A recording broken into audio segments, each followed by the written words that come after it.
Samedi 15 avril 2023, Ségolène Royal s'est confiée sur de nombreux sujets dans l'émission On refait la télé, sur RTL.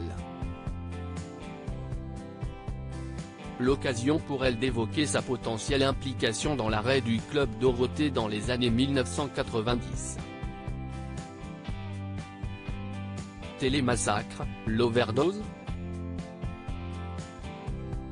C'était la question que se posait Ségolène Royal dans son ouvrage paru en 1989, intitulé Le ras-le-bol des bébés zappeurs.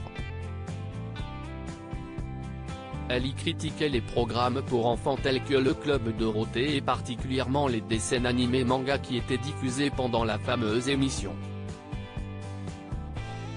À l'époque de la sortie du livre, elle avait profité d'être invitée sur des plateaux télé pour évoquer son désaccord avec certains éléments du programme télé. Selon certains, l'émission aurait pâti de ces critiques, comme l'a rappelé Éric Dussart samedi 15 avril 2023, dans On refait la télé sur RTL, beaucoup vous tiennent encore pour responsable aujourd'hui de la suppression de cette émission. Mais, Ségolène Royal ne se sent en rien responsable, mais oui, si est-il incroyable. Point, absolument pas, c'était les mangas japonais à l'époque. Vous vous rendez compte, le degré de violence, il s'est quand même effroyablement renforcé depuis. C'était le début en fait de la violence à la télévision.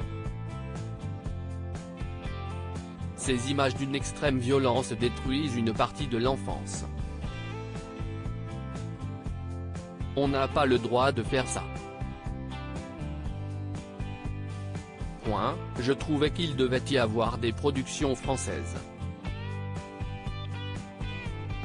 Pourquoi est-ce qu'on se laissait envahir par des productions japonaises ? A martelé Ségolène Royal. Ségolène Royal, une bonne publicité ?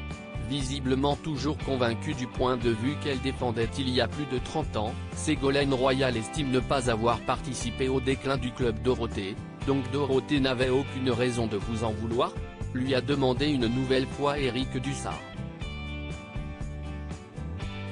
Elle poursuit, non, au contraire, ça fait presque de la publicité, vous savez comment ça marche.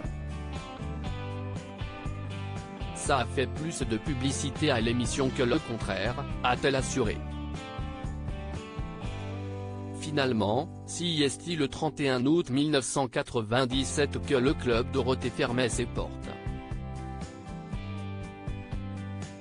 À la grande déception de tous.